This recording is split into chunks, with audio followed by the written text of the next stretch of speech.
Madame, mademoiselle, monsieur, bienvenue à Metro News. Voici les principaux titres qui seront développés aujourd'hui.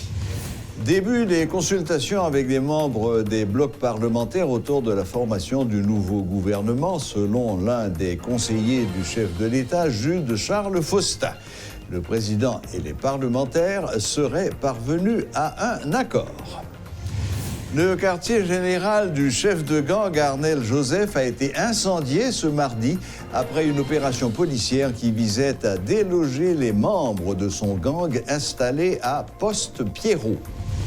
Le président de la commission Justice et Sécurité du Sénat de la République, Jean-Renel Senatus, annonce qu'il fera des révélations ce mercredi après l'arrestation du puissant chef de gang de Village de Dieu. Selon le parlementaire, l'homme fort de Poste-Pierrot doit rester en vie afin de répondre aux questions de la justice.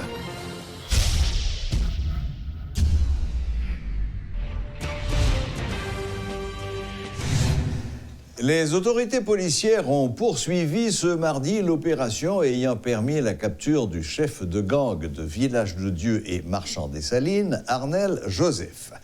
Le caïd le plus recherché d'Haïti a été appréhendé à l'hôpital de Bonnefin de Cavaillon alors qu'il était sur le point de subir une intervention chirurgicale.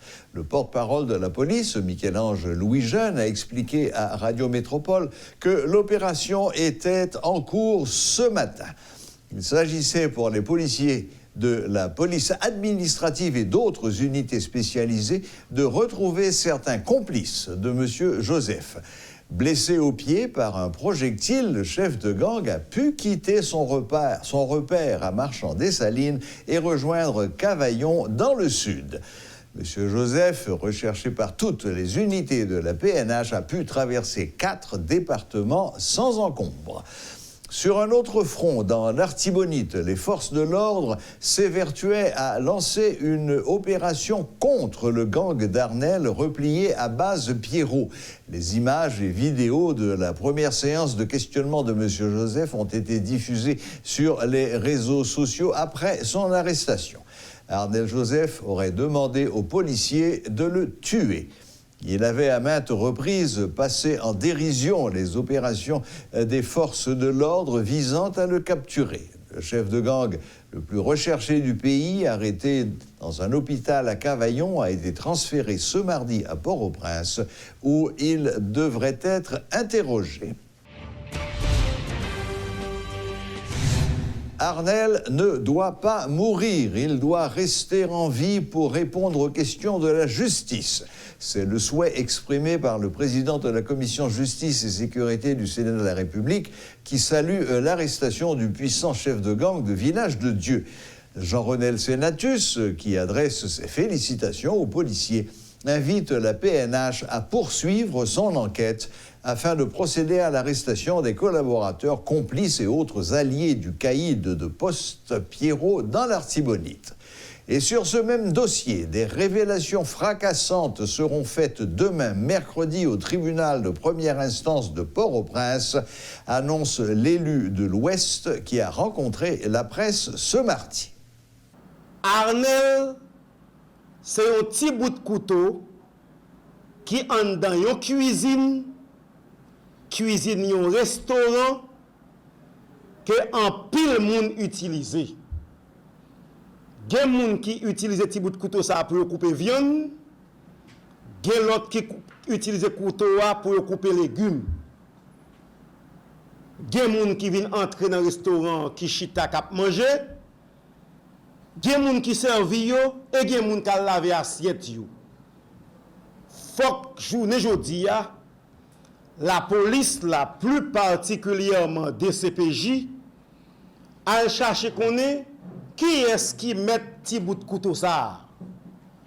Faut que cherche connaître qui est-ce qui utilise petit bout de couteau ça en dans cuisine. Qui est-ce qui vient manger dans le restaurant et qui est-ce qui lave assiette là où fin manger dans le restaurant. N'a dit à la police là. Je dis à un gros personnage dans Mel Kele, Arnel Joseph. Faut que vous contrôlez soins de santé, monsieur Arnel Joseph, bien. il n'a pas de droit à mourir. Et nous pas de nouvelles pour venir dire Arnel mourir dans la prison. Non, nous pas de ça.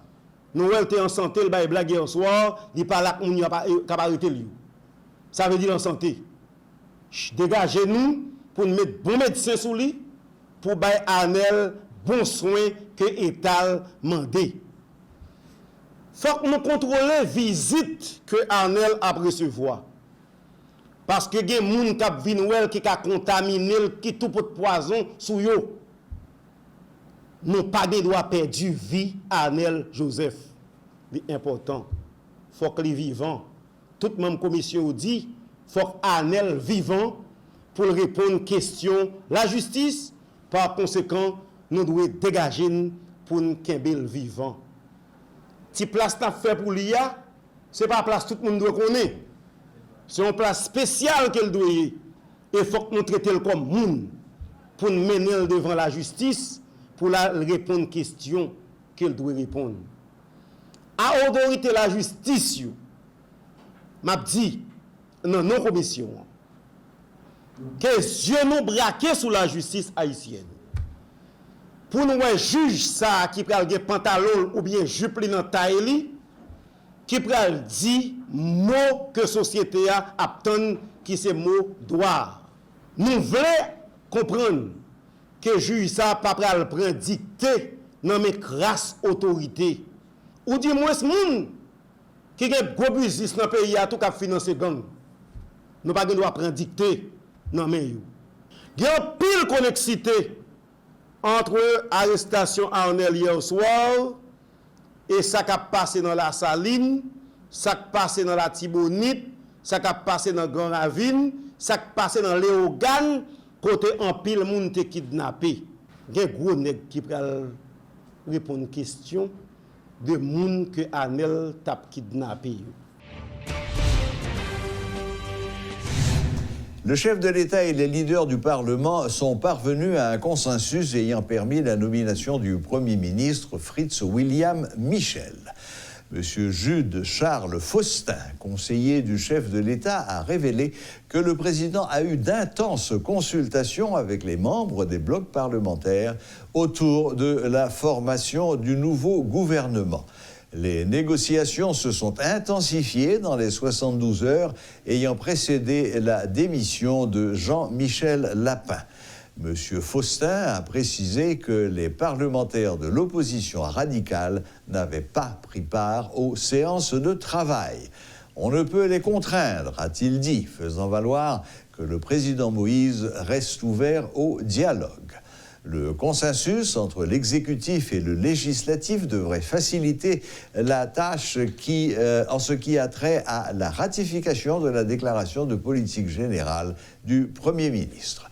De son côté, le sénateur Pierre-François Sildor confirme que le groupe des sénateurs pour l'équilibre démocratique, GSEP, a eu samedi dernier une séance de travail avec le chef de l'État. Il révèle que le président Moïse avait envisagé de nommer le Premier ministre dans les 48 heures. Toutefois, il informe que le bloc n'avait pas été informé du choix de M. Michel. Le bloc GSEP, qui compte 12 membres, n'a pas réagi officiellement à la nomination de M. Michel. Le sénateur Sildor souligne que le dossier de M. Michel, nommé ministre de la Planification et de la Coopération externe dans le gouvernement de Jean-Michel Lapin, a déjà été soumis à la commission sénatoriale spéciale. M. Fritz William Michel est un haut cadre de l'administration publique. Il connaît bien les rouages des finances publiques puisqu'il a passé l'essentiel de ses 14 années de carrière au ministère de l'Économie et des Finances. Il a occupé des fonctions importantes, dont celle de comptable en chef de la Direction générale du budget et directeur administratif et financier à l'Inspection générale des finances. Il avait également occupé des fonctions à la direction du budget. Dans le gouvernement de Jean-Henri Séan, il était le directeur de cabinet du ministre de l'Économie et des Finances, Jude Alix Patrick Salomon. Il avait été nommé ministre de la Planification et de la Coopération externe dans le gouvernement de Jean-Michel Lapin. Monsieur Michel présente le profil d'un technocrate et devra s'atteler à remettre la machine administrative en marche.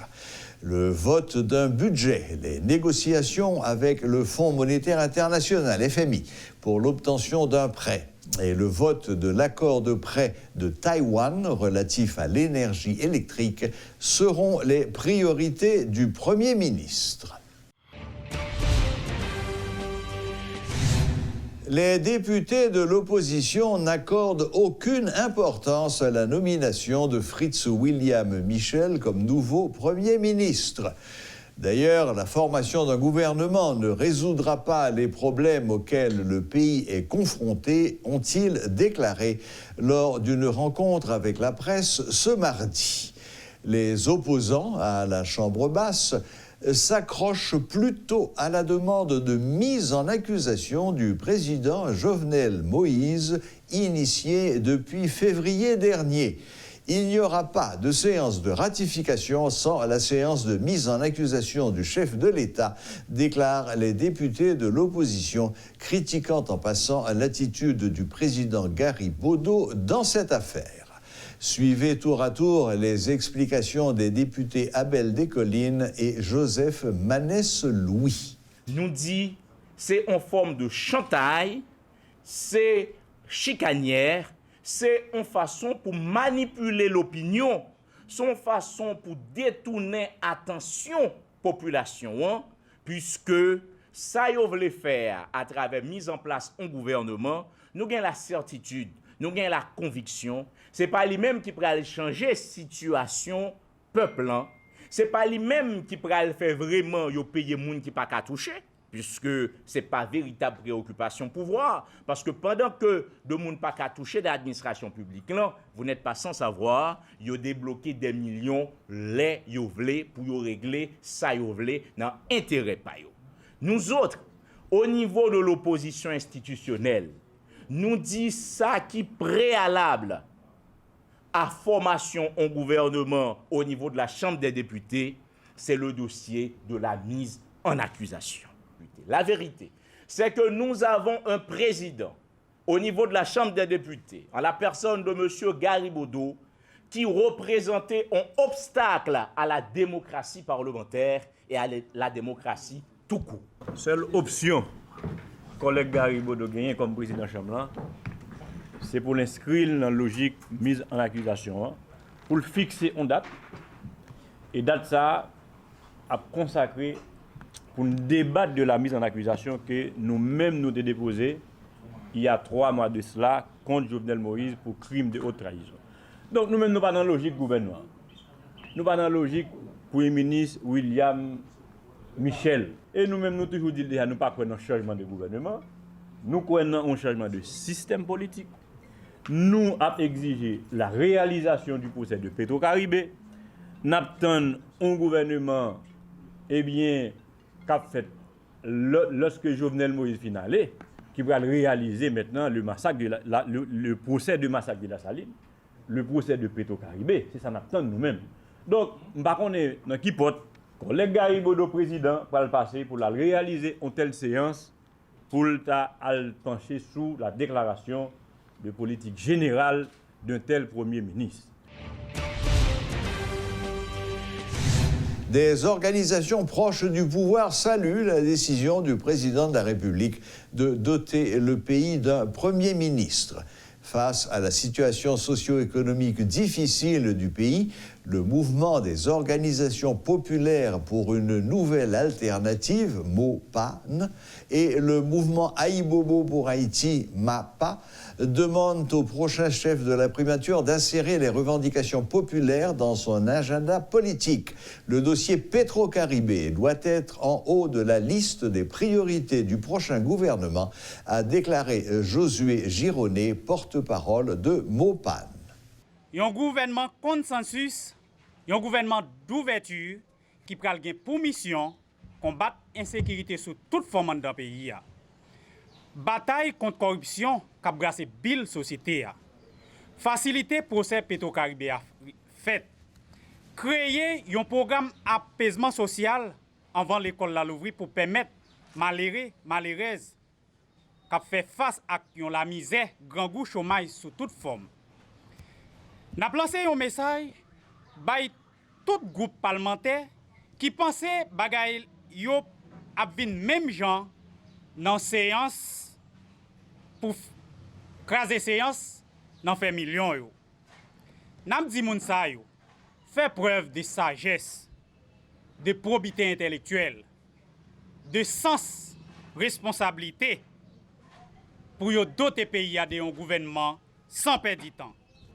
Fois ça, pas de valise l'argent qui pral distribuer en bas, c'est peuple là qui pral prendre destin en main. Les élections d'octobre 2019 ne sont pas possibles. L'exécutif le reconnaît à travers le secrétaire général du Conseil des ministres. Reynald Lubéris explique que personnellement, il est contre toute entente pour rallonger les mandats des parlementaires afin d'éviter un vide constitutionnel. Toutefois, il concède que le moment n'est pas opportun pour le président de diriger sans le Parlement.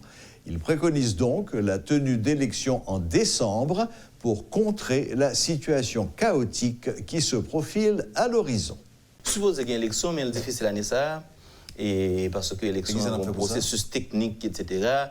Et je pense que bon, mon CEP et ça très bien parce que les autres fait élection, ils ont une capacité technique pour bailler. C'est qu'en fait, techniquement, l'élection est impossible dans le mois d'octobre. Mais il faut que nous assurions que l'élection soit faite le plus vite possible. Maintenant, il y a des questions pour nous répondre à toutes ces questions. On tient ou bien deux tiers dans le Sénat? Avec magistrat ou bien magistrat, pas les maires, je veux dire. Avec les maires ou sans les maires? Ce sont des questions auxquelles on doit répondre. Moi-même, je suis plus content que l'élection faite en décembre et pour en janvier. Pour éviter un vide, c'est quoi? Parce que l'exécutif va pas négocier, on va avec parlementaires. On sursis de... Moi-même, pas souhaité ça, mais bon, après, c'est politique, mais on dit exécutif a décidé. Moi-même, personnellement, je n'ai pas souhaité qu'il y ait une négociation pour ni couper mandat ni prolonger mandat. D'ailleurs, la Constitution interdit. Moi, je pense que si tu as quelqu'un qui pouvoir faire lecture, ça, je te dis d'entrée de jeu, mauvaise lecture. Sous perdu, on branche dans le pouvoir, et légitimité président, et pour le poser action, pas en tant que président, mais pour le poser action, en fait, on a affaibli. Il faut aller chercher de l'autre côté, par exemple, en fait, avec des gens qui pensaient qu'il y a des objectifs communs. Objectifs communs, ça a supposé, par exemple, la Constitution. Que fait-on? Et les élections, quand? Et avec qui moun? Et sur le plan économique, la question de l'inflation, la question de la goude, etc., les orientations budgétaires qui j'en appelle. À ce moment-là, en fait, ça t'a justifié une telle action. Mais si nous ne arrivons à joindre ça, entendre sur ça, en fait, au contraire, c'est néfaste. La boucle est bouclée. Merci de nous rester fidèles et à la prochaine, même heure, même chaîne.